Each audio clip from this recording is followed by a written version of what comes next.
Hey, it's Dave Chilton, the Wealthy Barber and former Dragon on Dragon's Den. Welcome to the Wealthy Barber Podcast, where we'll be hosting some of the top minds in the world of personal finance. Yes, that's to balance me out. The podcast is about making the subject not just easy to understand, but dare I say, even fun, honest. Whether you're trying to fund your retirement, figure out how to build a down payment, save for your kids' education, manage debts, whatever, we'll be here to help you do it. Before we jump in, a quick but important note: nothing we discuss here should be taken as investment advice. We don't know you and your personal financial situation, so we're not here to tell you where specifically to put your investment dollars. We're here to educate, get you thinking, and we hope entertain. But please do your own research and/or consult with your financial advisor before taking any action. Hi, everybody. It's Dave Chilton, the Wealthy Barber, here with the Wealthy Barber Podcast, episode 4. I have my guest, Jessica Moorhouse. Hello. Hello. Thank you so much for coming on. I'm very excited about this episode, and I do say that every episode, but I am excited every episode. Like it's not hard to excite me, frankly, when it comes to talking about money. But Jessica's an unusual guest in a couple ways. First off, it's fun for me because she represents the new guard of financial educators. She grew up in the digital era. She started with a blog. She's moved to podcasts. Of course, I hadn't heard of either of those things when I started out. They weren't invented. I was doing things like going to the center of the city and using a megaphone to just broadcast things out to people, almost going door to door. No, really, I started with things like books and a PBS TV show. Nobody's even heard of PBS anymore. So again, going at it very differently, but similar delivery styles, very much believe in a lot of the same things. The two things that draw me to Jessica and why I wanted to have her on the podcast: number one, she's been on the front line a lot. One of the big advantages to a blog over, say, a book or an article in an old-fashioned newspaper is you get feedback underneath. You get comments. People are saying, I didn't understand this. I understood that. Here's where I've gone wrong. I tried this and it worked. She's on the front line, in essence, drawing a lot of this information in, making her next article better, her next blog stronger, and so on and so forth. The second thing that drew me to her was her educational background. Doesn't have a finance background, went through for film studies. I love that. I find a lot of the best financial educators in North America don't have finance backgrounds. They set out to learn a lot about finance and took their followers, their readers, their listeners on that journey with them. And they come at it from a more holistic perspective, not just looking at the technical aspects of the money, but thinking left mind, right mind, all of those types of things. I think that's wonderful. Also, film in particular is ideal because you understand the art of storytelling. And so when you go to communicate and you go to help people, you're much better able to get these ideas across in a way that holds their interests, in a way that draws them further in. She understands beginning, middle, end, character, conflict, all of that. So that's why she's here. Long intro, but I'm excited to have her. Good to see you. Thanks for having me. No, it's my pleasure. It really is. You've done a great job in building up a brand over the last years, and it's not easy. There's a lot of people out there trying to do it. You have been blogging, I think, since 2011, if I'm not mistaken, and you have over 400 plus podcasts. Yeah.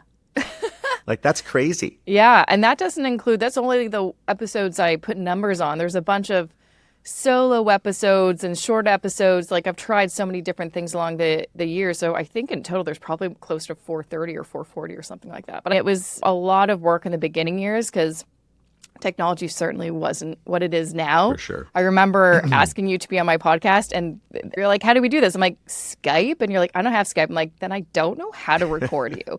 I still have a BlackBerry. Yeah, exactly. Like, I still struggle with all this. Yeah, I'm the worst guest. So, no, it was just like, yeah, there just wasn't the technology to make it easy to record guests who were outside of the city. But, I stuck with it, and I did that for, I guess, 2 years while working a full-time job and also somehow trying to keep up the blog and doing all that kind of stuff.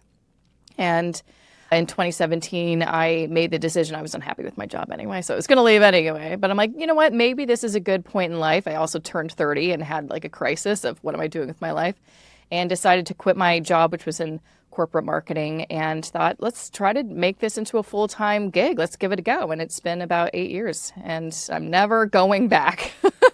Does your husband remain your all-time favorite guest? Oh, bless his heart. No, he is not Is he top 50? Is he top 100? No, he hates, like, I never share anything about my husband. publicly. I did, I've done Well, it let's do it here and now. there. Give us some dirt on your husband Oh right my now. God. Break He's your the rule. most introverted, does not want to be on camera, only was on the podcast because I'm like, I need somebody. He's like, fine, but I really don't want to. And so I'm surprised he hasn't asked me to take it down because he just does not like being visible. Like, like Yeah, his for job, sure. we're both self-employed. He's a recording engineer and mixing engineer. And it literally just means he's like in a room upstairs mixing music. And it's very like, the perfect job for an introvert. You two are the truly modern couple in that you both work out of your home. I know it's been great. Some couples are like, I could never do that. I'm like, it's been great, but we're also really good at giving each other space. And, luckily we have multiple rooms in this house, so we can Yeah, I escape prefer each other. the two-house approach. But Oh, still, yeah, that's even multiple better if rooms, you can. that's good too. Yeah, if you can do that, great. All right, I want to jump to the big subject, and that is your book. So give me the background to the book. What was the passion that ignited your fire? What inspired you? How did you choose the specific topic? It's a crowded field, obviously. Yeah. Run with it. Yeah. Well, I've got to say, and I don't know if I've ever mentioned this to you, but just like many other people, so you've probably heard this a million times, The Wealthy Barber was the first personal finance book I ever read. And it really was the gateway into me entering the personal finance world. That's nice. Thank you. Yeah, it really, I'm like, wow, I had no idea the possibilities. I always kind of thought I'd be a broke artist my entire life because that's kind of what I was told. If you're going to film school and going to be a filmmaker, you're going to be broke. And I'm like, okay, I guess that's it. Reading your book, and then that kind of opened me up to all these different blogs. It changed my life, really. So thank you for that. But for me, being a blogger for so many years, of course, my dream was to always have a book one day. The problem was I just didn't know what to write about. Because like you Right. said, and I've interviewed hundreds of authors on my show, it kind of seems like everyone said everything. And that's not a bad thing necessarily. I kind of tell people that there's some comfort in that if everyone is kind of saying the same thing when it comes to how to improve your financial situation, that means it's not that hard. Right. It's just do those steps and you'll see some success. But I didn't want to write a practical how-to money book because, again, there's so many great ones out there. I wanted to do something different. Not to say that I didn't pitch one to my publisher initially, and they're like, yeah, we don't want that, because that's what I thought they wanted.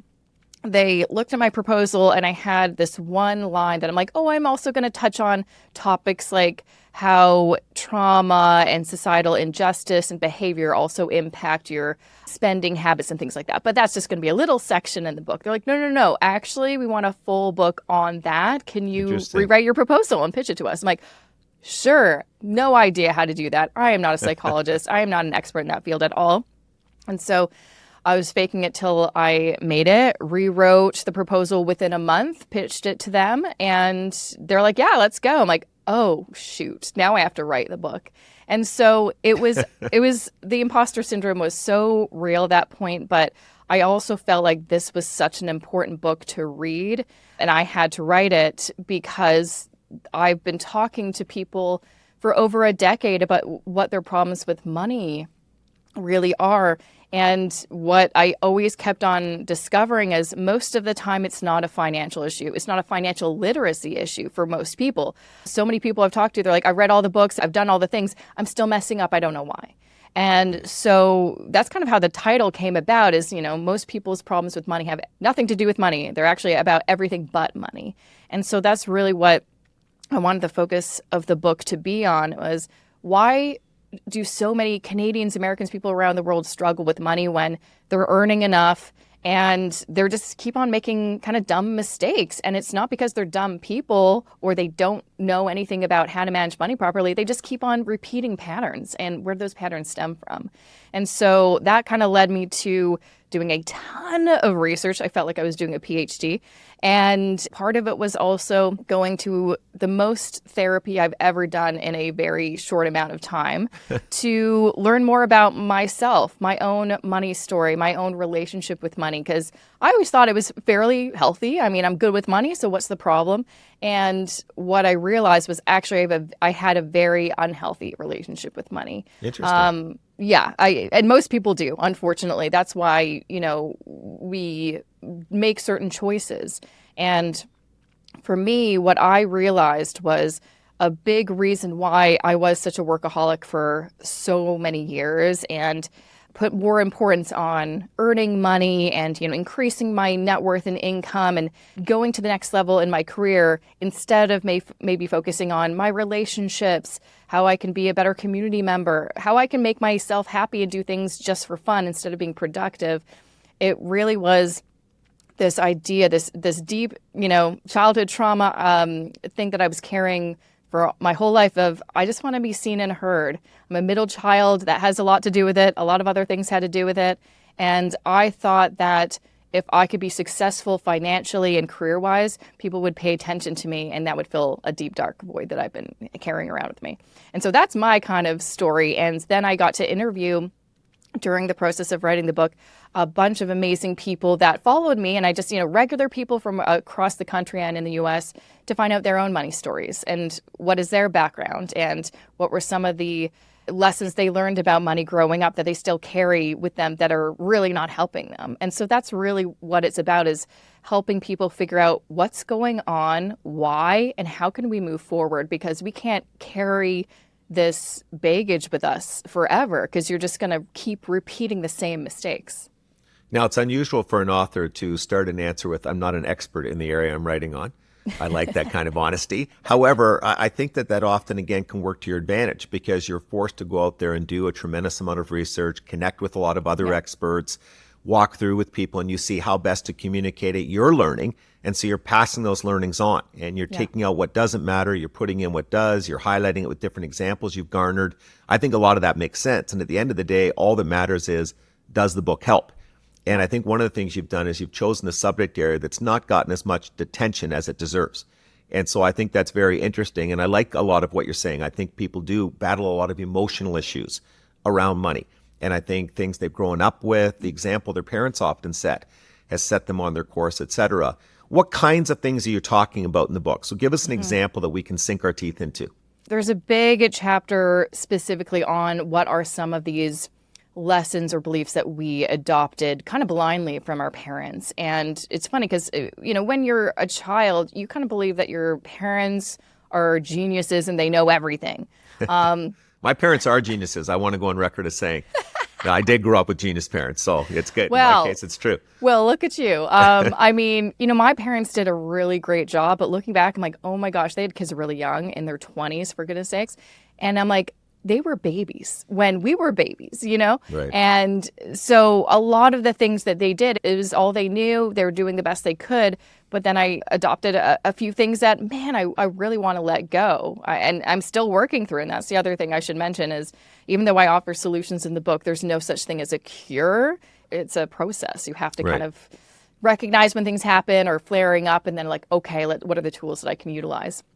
And are these types of things affecting people's savings approach more than anything else? Their spending? Spending for sure. So, all of it. Every decision you can make, whether it's your risk tolerance, your spending behaviors, your value systems, your beliefs around money, how some people, for example, there was one person I interviewed and he came from a very Christian background, but he had very conflicting feelings about money because he got really conflicting lessons from his parents that the people who have power and wealth, they did something bad to get there, and they're greedy, and it's wealth is basically a negative thing. And yet they also, came from poverty and would complain that things aren't fair, and I wish we could win the lottery. And so his conflict was, is money good or bad? Because we want more money and we complain that we don't have enough, but then we judge people who have it. And so where am I to go? And so he just honestly repeated a bunch of patterns from his parents, getting into debt, spending beyond his means because he felt like he deserved it, until a really serious situation happened where he bought a truck he couldn't really afford, and he couldn't afford to make those payments. And he was at work one day and the bank repossessed his truck in front of all of his coworkers. And that was a big aha moment, being like, whoa, what am I doing? And also realizing, why didn't I contact the bank to see if we could work something out before they went to this extreme of repossessing my vehicle? And so that moment in his life made him recognize, I need to let go of a lot of the things that my parents have told me, or things that I've seen from them, because they're not in a good financial situation. So if I just repeat what they're doing, I'm going to be in the exact same situation. And that's the big thing too, is if you just repeat things from your parents that aren't helpful, why would you expect to be in a different or better financial situation? You're not going to be. It's interesting you talked about that conflict. I mean, you remember when you're young, you hear that expression, and again, I'm going to screw this up, but something along the lines of is, 'tis easier for a camel to pass through the eye of a needle than it is for a wealthy person to enter the gates of heaven. And I mean, that particular quote from scripture, again, I'm probably blew it a little bit, but the basic thrust behind it is one that would lead to conflict. Yeah. Should I handle my money well? Should I seek out higher wealth going over time? So I understand that, and it does lead to challenging behavior. That story you shared about having your colleagues at work watch your car being towed away, watch it being repossessed. Oh my gosh, I can't imagine what that would be like. Yeah, and there's another really poignant story of, it was this follower of mine who we've talked online, for years. He's been a follower for a long time. And I interviewed him, and his story was really, shame is a big topic in the book too, because, money and shame are so connected.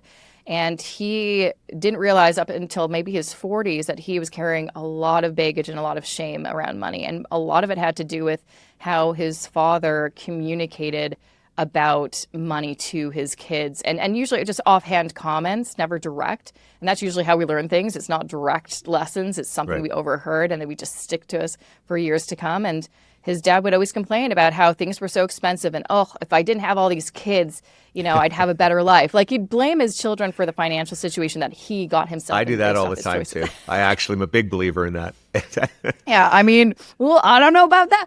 But what he realized as he got older is then he started becoming very strict with his finances. So because he felt like he was a financial burden to his dad, who really, it was based off of his poor choices when it came to the family finances, he decided to get a degree in finance, work really hard, be very frugal. And then there was the side effects of being really judgmental of people with their money. And, oh my God, I can't believe they're spending their money like that, all this kind of stuff. Until he realized, why am I living my life to try to prove something to my father? It's not serving me. And I'm actually burning out, working too hard, being too strict with my money, not enjoying my money as we actually should. He was just hoarding everything. Why am I living my life like this? So when you examine examples like that, do you give them tools and talk about ways to address those issues and improve over time? Yeah, specific solutions on how can we restructure our relationship with money so it's not the one that's in the driver's seat. We should be in the driver's seat, because I think what people forget often is money is simply a tool and we are the hand that wields it. I think lots of people kind of think it's the reverse, that money controls everything. Money is pushing me here and there. And I wish it didn't. And it doesn't have to. You need to make yourself in charge of it. It's not in charge of you. And so part of that is making that choice every single day and not letting those kind of lessons or those triggers creep back in, recognizing when they're happening. A lot of it has to do with, working with a therapist, which I did on many occasions in different forms of therapy to find out what's going on so we can figure out how to better regulate our emotions when things happen. And also, coming up with a strategy and plan when there's kind of human behavior components of we freak out when we see the stock market goes down and we feel like we need to pull out all our money. That's very common for so many people every time there's a market crash or correction. And we need tools on, okay, what should I actually do? We shouldn't just let those emotions run the show, just like we can't let money run the show. We need to be in charge of our life and our financial life. So a lot of it is, making sure you're in that position and you can advocate for yourself within yourself. Yeah, I agree. I think that's a lot of life. Yeah. Is self-discipline and how do you advocate for yourself in your own mind? And any tools you can provide there can be very beneficial. Do you look into things like biases that we have that almost all of us have to battle, from confirmation bias to risk tolerance levels, that kind of thing? Do you talk about that? I think that's pivotal to understanding how people can handle their money better. Yeah, that's a huge chapter on biases. I think I talk about 8 or 9 of them, and I had to cut them back because there's so many biases. There's hundreds out there. But there are some key ones that are holding a lot of people back because they don't recognize that they're even there. One that I see often, and especially with older generations, not to pick on them, but I do see this often, is status quo bias, where no one likes change. I get it. And even for me, I don't like change, and I've struggled with that a lot. And we've seen so much change specifically with the financial industry, financial tools and systems in the past decade, like compared to, decades past. It's just been very rapid, and it's hard to keep up, and sometimes it's very uncomfortable. However, if you don't kind of move with the times, you're going to be left behind. And the reason you likely aren't doing, the online banking or auto paying everything is because of fear.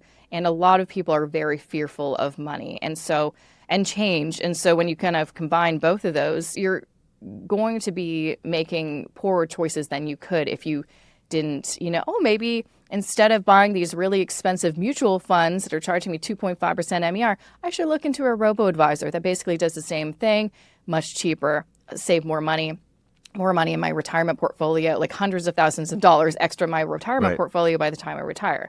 We need to kind of recognize, what am I still doing that I probably shouldn't be doing? Or like another example is, and I talk about this all the time, is when you're like, I always ask people, like, where are you banking? And most people are banking with the same bank account that their parents set them up with when they were a kid.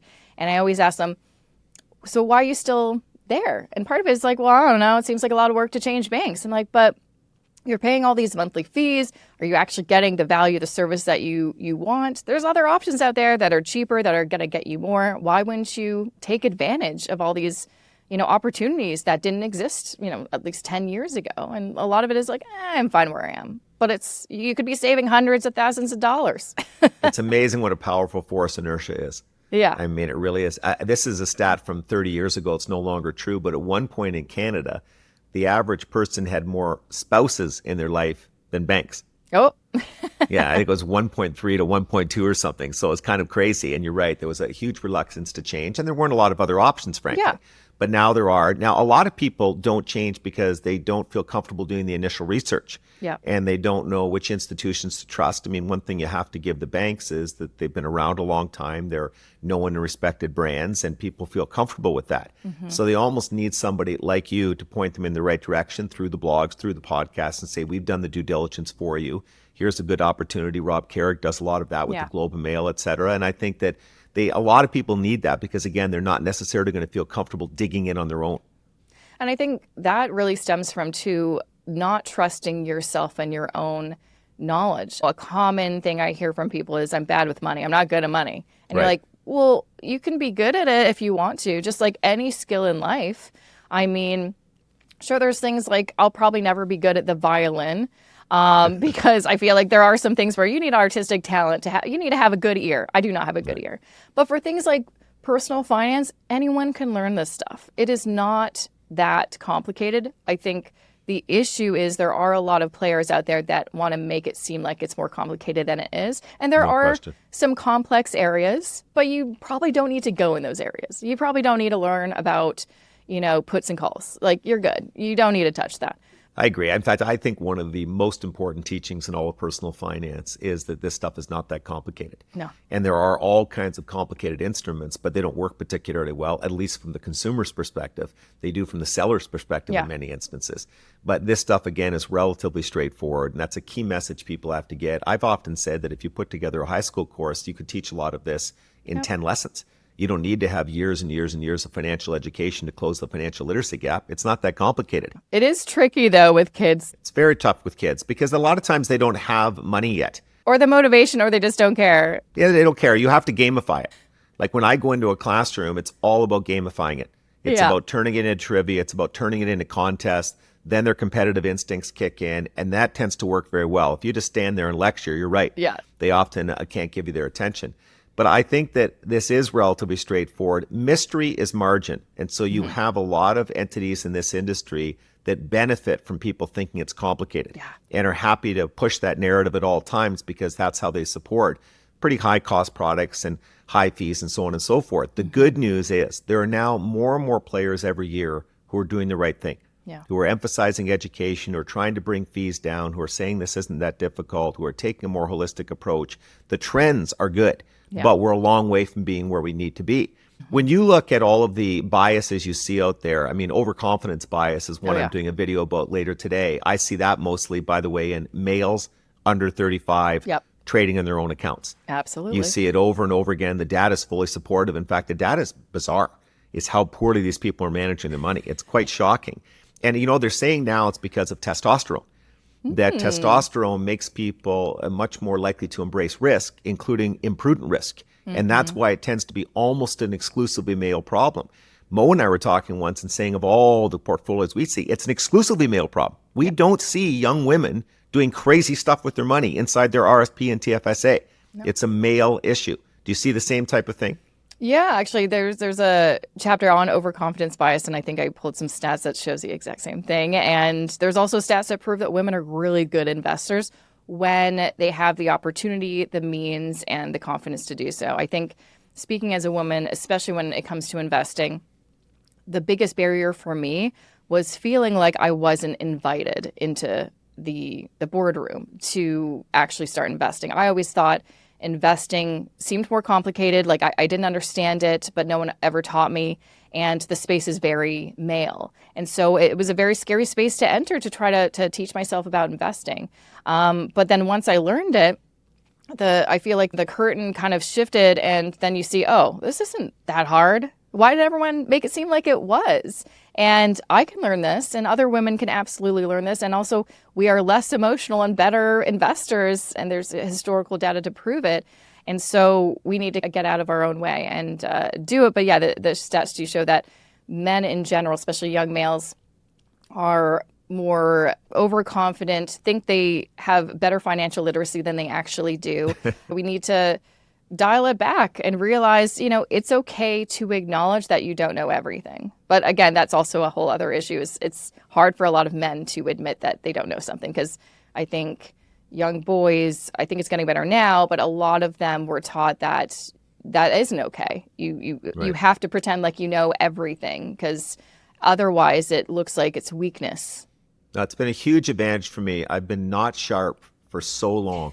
I've known so little my entire life that I've adjusted to it, and I accept it extremely well. Yeah. Going back to a couple points you made about women and you not feeling like you're invited in, it's great that over the last 20 and 30 years that's changing. We've got the Gail Vazoxates out there, and the Ellen Rosemans, and you, and the Kelly Keens, and so many of the big voices in Canadian finance education have been female. Yeah. And have been excellent communicators and have connected very well. I think they've taken some of that intimidation out. A little bit, but what I recognized when I was in my 20s and looking at lots of those women, they mainly focused on budgeting and debt. They rarely talked about investing. So one lesson I had to unlearn was that budgeting and debt and living frugally is a women's thing, and investing is for men.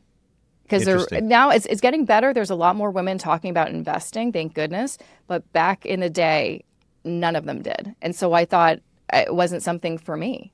Yeah, that's very interesting. Yeah. Very interesting insight.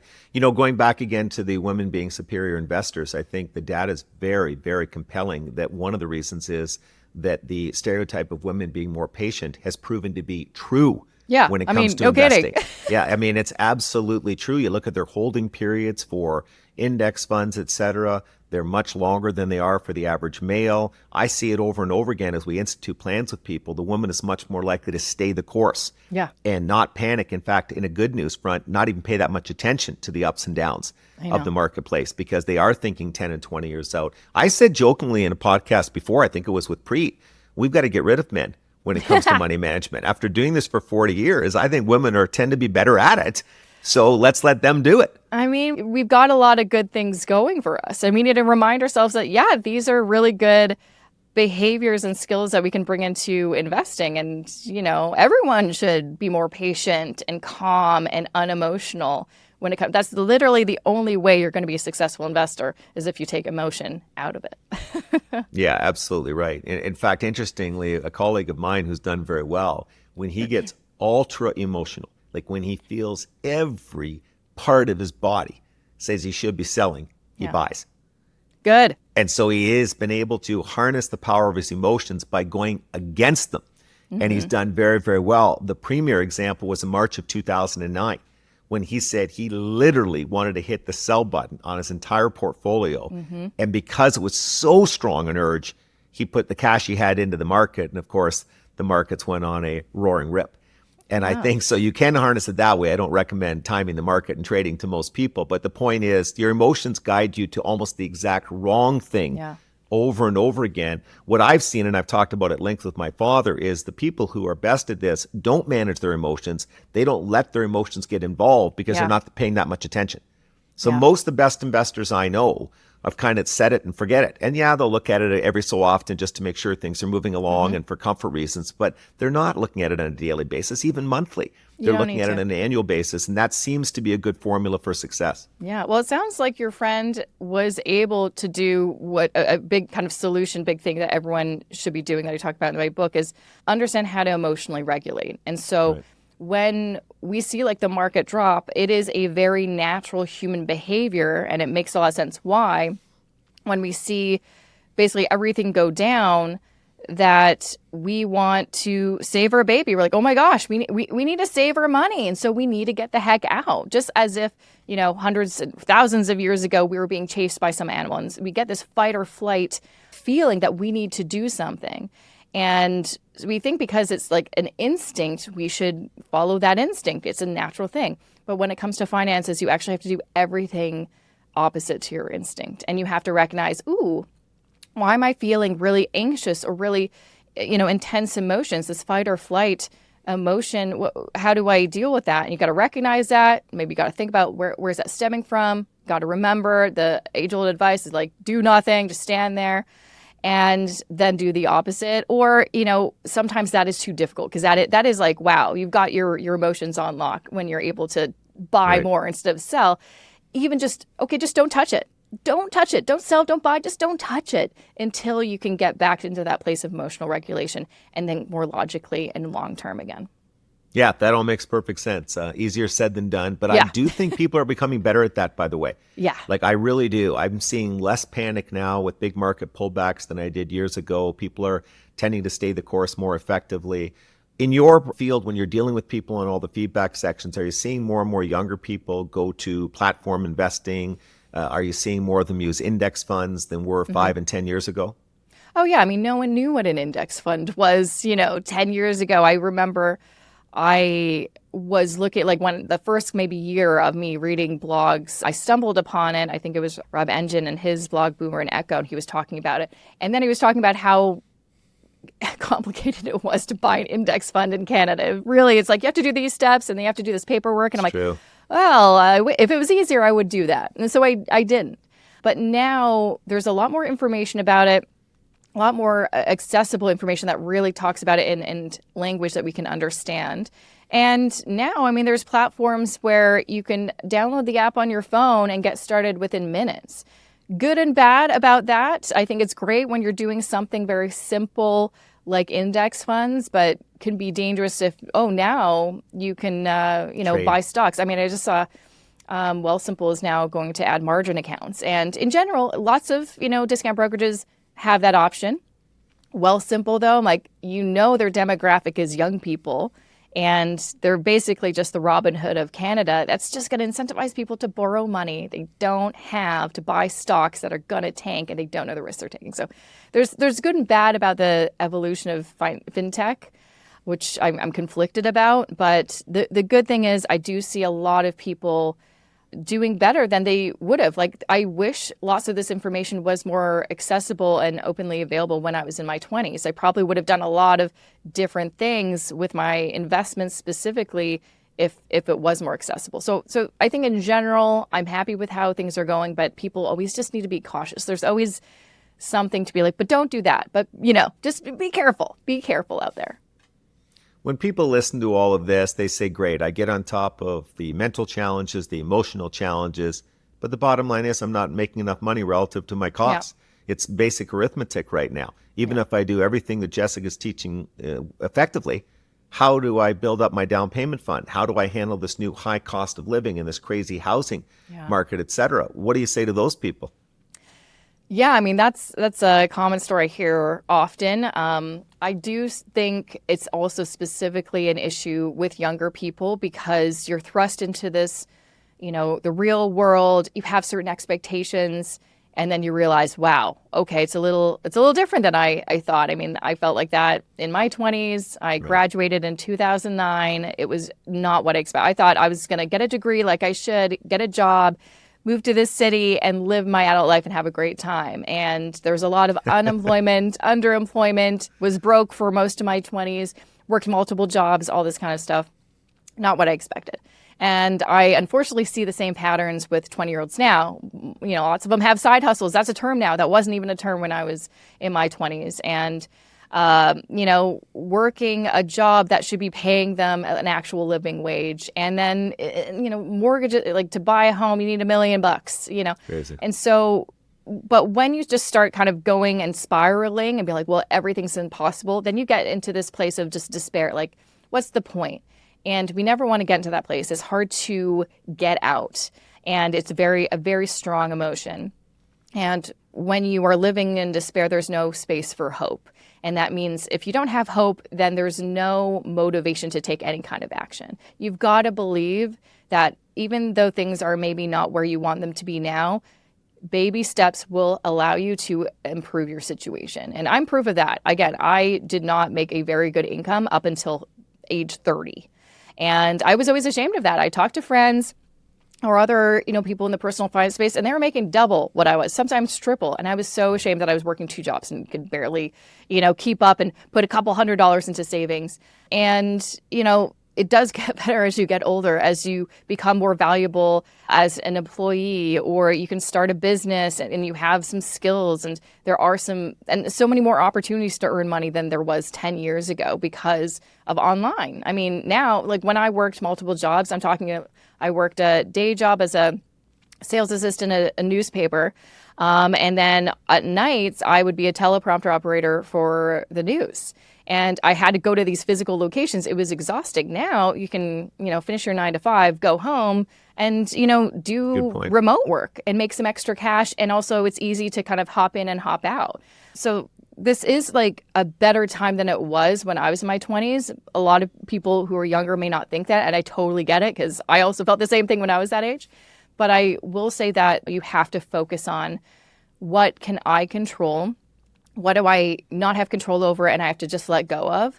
And sometimes you have to do head down, eyes on your own paper and just do the work and give it a few years to see the progress you've made. But if you just kind of throw your hands up and say, well, it's impossible, I'll never be a homeowner, like nothing's worth it, blah, blah, blah. And then you just keep doing what you're doing, which maybe is overspending, and you're not paying attention to paying off your debts, and you're not putting anything into savings and investments, you're going to be in the exact same space, if not a worse place, in a few years. We want to do better. And so you've got to recognize, okay, what can I do? And so it's very slow at first. And that's the hardest part when you want to see instant results. Right. It really isn't until you get to a certain tipping point. And for me, I'd say maybe it was after 5 or 6 years that I'm like, oh, wow, hello. That's kind of crazy. Look at these things compound. Look at the progress. And then you can kind of, then you start believing things that people have been telling you for years. You're like, if you just do this, this, and this, you're going to see over time it's going to be worth it. But you have to, again, going back to patience, you've got to be patient. Where do you live? Geographically, where do you live? Toronto. You live in Toronto. So it's interesting that 2 people who work from their home live in Toronto. You could live anywhere. You could live and we considered it during COVID, you know, when everyone was moving to the country or Nova Scotia. Man, so many people moved to Nova Scotia from Toronto. We really considered it, and we were actually looking at properties in St. Catharines or near Niagara, because that's a dream. I'd always love to live in Niagara. And part of the reason we decided to stay in Toronto, now we don't live quite downtown, we live on the East End, so very close to Scarborough, where it is a bit more affordable. We made the decision to stay because of our careers. I would love to say that I could do my job from anywhere. I am not in that position yet, even though all of my work is remote. And so when I'm working with a company who's based out of Toronto, we won't go out to do a physical meeting anymore. Most of it's just online because it's more practical. Right. But they like that I'm in Toronto.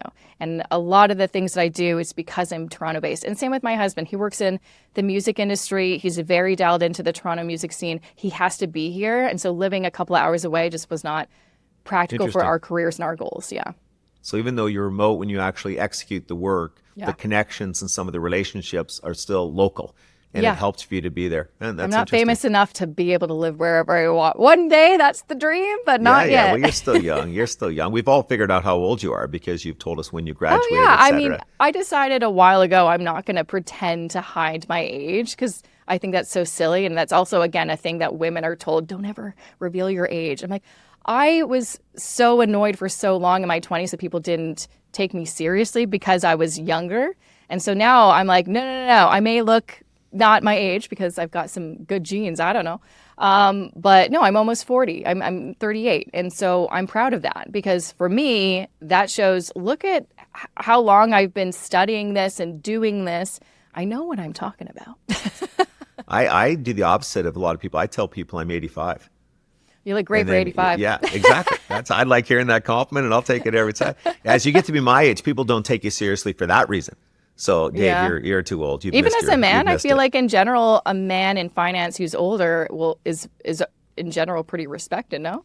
No, I'm kidding. I think where I'm lucky is that I've been around so long, is that you just know so many people, and I think people respect. You're trying to help. I mean, at the Yeah. end of the day, that's what people are trying to figure out as they listen to your material, read your books, listen to your podcast. Are you truly trying to help? Are you trying to make a Yeah. positive difference and push people along the right direction? Or are you trying to sell them something and do something for personal gain, et cetera? And that's, tough for people to figure out in many instances. But I've been around long enough. I think people have figured out that I that's truly have my heart in the right place. Absolutely. When I think about what do I want, what are my goals when it comes to my career, it's very hard. I'm always conflicted because I've been doing this 12 years and I am happy with where I'm at. And I look to people like you who have these amazing long careers and have proven time and time again, you know what you're doing. You've helped so many people. You've been able to really do a lot of good things. I want a career like that. I want to be in my 60s and still doing this and be even smarter and more knowledgeable and more helpful because of all of those years of experience. But then I also, get into the trap like everyone does, the comparison trap of looking at lots of people who, are making way more money than me, selling a bunch of stuff. And there's nothing wrong with selling. I sell stuff myself and that's fine. But sometimes I'm like, I wonder where I'd be if I made a different choice. So one Right. thing that I see is during COVID, like I'd say 2020, 21, 22, a lot of people really leaned into social media. And a lot of people, like new people, like, I just discovered personal finance and now I'm creating a brand and I'm selling stuff. And you're like, Right. gosh, it took me years, like 6 years to offer my first paid product because I was so afraid to charge anyone for anything because also in the back of my head was like, I'm a financial educator and a lot of people don't have money. I don't want to, I want to Right. help them. Yeah, take But what also they I'm like, have. I need to earn an income too. And so it's conflicting because, I see that and then I'm like, could I be a million or a multi-millionaire by now if I made some different choices? I don't know. But life is long. I want my career to be long and I want to always make sure I have my integrity at the end of the day. So Absolutely. And you seem happy. And I mean, I'm pretty really, happy when I'm more not than comparing anything else. myself to others. Yeah. Yeah, I mean, comparison really is the thief of joy. There's no doubt about it. is. And I think it's something that's harder to avoid now than ever because of Instagram and all the other social Yep. media platforms. That's why I live a quiet life out in the country in my house, and I'm not on most social Where are you media based out except of, for by work. the way? I live just near Waterloo, out by the St. Jacobs Oh, Farmers nice. Market, and then I also have a cottage down in Sarnia. And I kind of go back and forth to my original hometown, and I love both communities. I'm very lucky. I mean, I have a lot Yeah. of friends in both, and they're both great places. Kitchener yeah. has the entrepreneurship with Waterloo and the strong educational institutions. Sarnia is one of the best senses of community of any place I've been. Everybody seems to be involved in charities down there. So no, I'm very lucky. I'm lucky in life. Yeah. I've really had things kind of fall my way. I'm not that sharp. I had one good idea, but I had it when I was young, and that was actually a very, very lucky stroke. And I think for you took action. And that's, again, a really big barrier for people is doing the thing, hitting go. It's very difficult to do because is. you're afraid of failure. You're afraid of looking like a fool. It's hard. No, I agree. Yeah, no, totally agree. All right, let's wrap up, but I want to go with the big topic 10. How do people get more happiness in their Yeah. life as it ties in to financial planning? If they're going to spend, for example, do they spend more on experiences than on stuff? Mm-hmm. All those types of things. Any guidance there? Yeah. I mean, it's funny. So the last chapter where we really talk about money and happiness, because a lot of, there's a saying, money can't buy happiness. And then people are like, yes, it can. I'm like, well, money can buy things that do provide happiness. Let's not lie. And money's very important. But when you think about the things that actually help you have sustainable happiness, not just like a glimmer of happiness for a second because you hit buy on something and then it goes away really quickly. What are those things that I can always go back to remind myself what makes me happy? And a lot of those things are very basic and sometimes free, if not very cheap to Totally agree. get, right? And a lot of it's just like staying healthy, being social, doing things that help you get into a flow state, like little things like playing a video game, doing a puzzle, reading a book, where you were so immersed in that activity, you forget about all of your worries and you're like, oh, actually life is totally fine because look at me, I'm in my house and I'm very cozy and I'm reading a book. Life is good. And I think too often we are focused on what we don't have, what other people have, what we think other people's expectations of us are. We need to focus again on us. Like, what do we actually want? I feel like we don't ask ourselves that enough. And sometimes the answer is very simple. It's like, I actually just want to be able to hang out with my friends a little bit more. And the other component, as you mentioned, experience versus material, because I think lots of us have seen the stats. Experiences always give us more happiness, more Absolutely. joy. Not even close. Not And even with an close. experience. I mean, we talk about vacation, you get the anticipation, you get the memories of the bonding there, etc. I'm lucky I wasn't born with the stuff gene. I didn't have to read about this or convince myself. I hate stuff. I don't have a garage at either one of the two places. I don't have any stuff to put in the garage. Oh, like that's I great. literally don't like stuff. I don't ever want a gift. I don't want anything. I just like kind of reading and being low key. And I'm fortunate. A lot of my hobbies are very inexpensive. My hockey pool is my big passion. Yeah. And it costs almost nothing. In fact, I'm net positive on it. I want to go on record saying I've won a lot of money in the podcast. So no, I everything you're saying is absolutely true. And for a lot of people, that social connection is such a key part of happiness and looking and for we're ways really to enjoy other disconnected people's these company. days. And We that's are, why no it's question. so important. Well, look at you. You're working out of your home. You don't get to connect with people during the course of the day. Yeah. And in the old days, of course, we all did. And so you have to make sure that in the non-working hours, you seek that out to some extent. Otherwise, your husband will get very tired of you. I know. You guys definitely need to have some We other saw people a lot of each come other into during that. COVID, let me tell you. And you're like, we need and that's, I think, a part of me. I'm like, I need to branch out. I need some new people in my life because we've seen a lot of each other. You've Just done us well two. to persevere. Right when your career was taking a turn up, you got hit by COVID and you came out of college/university in 2009 during the credit crisis. I know. You've had a little bit of bad luck on the timing front. Remind me not to hang around you. Yeah, I don't have the best of luck. But you know what? Because COVID happened and it was so similar in certain instances of the 2008, 2009. It was. And that was such a big part of my, adult and my becoming an adult. I was actually a lot more calm than I probably would have been compared to lots of people. I'm like, oh, pandemic. I've been through some stuff. I'm not afraid of this little market, dip. I'm just going to stay the course. And thank goodness I've also been spending all these years learning on what to do when this happens again. And it's always going to happen again pretty much every 10 years. You can expect That's something true. like that to happen. And you need to figure that out. But yeah, I don't have the best of luck. The one good thing that came out of COVID, though, whereas I always go back, like, should I have just doubled down on TikTok and could be a multimillionaire? Maybe. But what I did instead was I made the decision to, I got my accredited financial counselor designation in 2018, and I thought I was kind of good with that, but I love learning myself and I want to become a better educator. And so I made the decision I'm going to try my best and do all the work to become a CFP. And that's during COVID, I did the Canadian Securities course. It was the most stressful thing because I also bought the course a year prior and it's like, oh, it's going to expire soon, so you have to take it. So I studied for both exams and took them within, I think, 2 months. Would not recommend.